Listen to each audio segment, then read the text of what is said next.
I was wondering, how is it for you to move your cap a little bit to the left because of the You no problem. You want me to take it off? If you want to, yeah. No problem. I don't know how important it is for you. Your cap. No, it's just a cap, man. Okay. No, sometimes people swear by the cap. Yeah, no. They live by the cap. Thank you. Let me see. Well, okay, and then make the story straight now. Your dad, do you still see him? Well, I ain't seen him in a long time. My dad lives in the station still, in the station. And I speak to him now and then.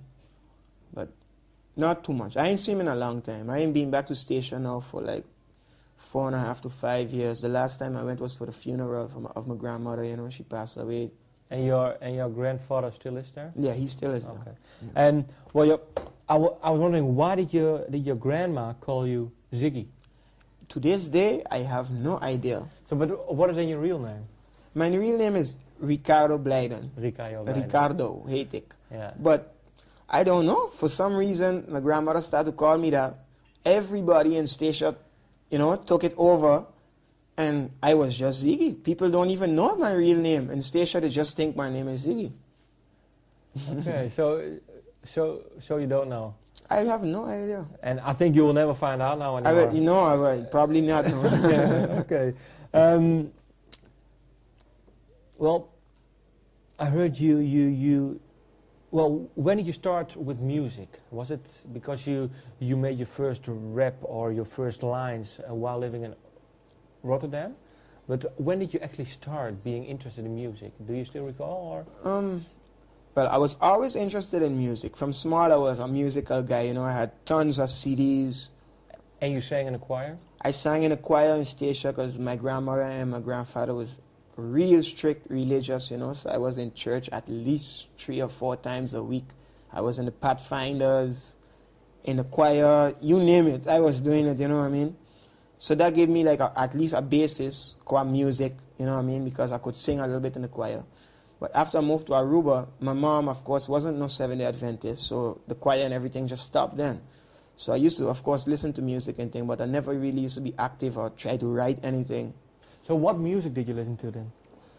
While I was in the Caribbean, it was real Caribbean music, So reggae dancehall, but also like soca, zouk. Oh, zouk, see, yeah. Yeah, soca, it's kind of Valish, real island music, I was really into that back then. And then you moved to Holland again to study economics? Yeah. How come?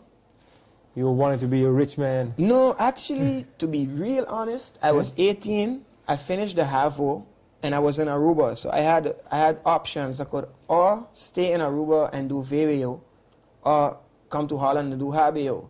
But I was kind of tired of Aruba. I was there for 6 years, and I would rather just get out of there. So I didn't want to do VWO. That was not in the planning. So I was like, boy, if I got to go Holland, I got to do some study. So it was really more like, okay, let me see. Well, this one sound okay. I'm going to do this one. Okay. You know what I mean? It wasn't really serious at all, my choice. Okay. And when I came to Holland, I was doing fiscale economie.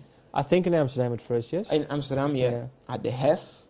But like I said, I just picked that, so that really wasn't anything for me. So how come? What wasn't then? What was the thing that you didn't like about it? Name one. Just the economics and law. That doesn't really interest me too much at all, you know what I mean?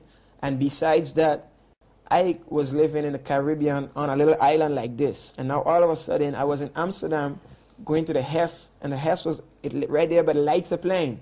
So I was now in the middle of this big city, and I used to spend more time in town, in the city, walking around and looking like, wow, than in school. You know what I mean? So that's why school went terribly wrong the first year, man.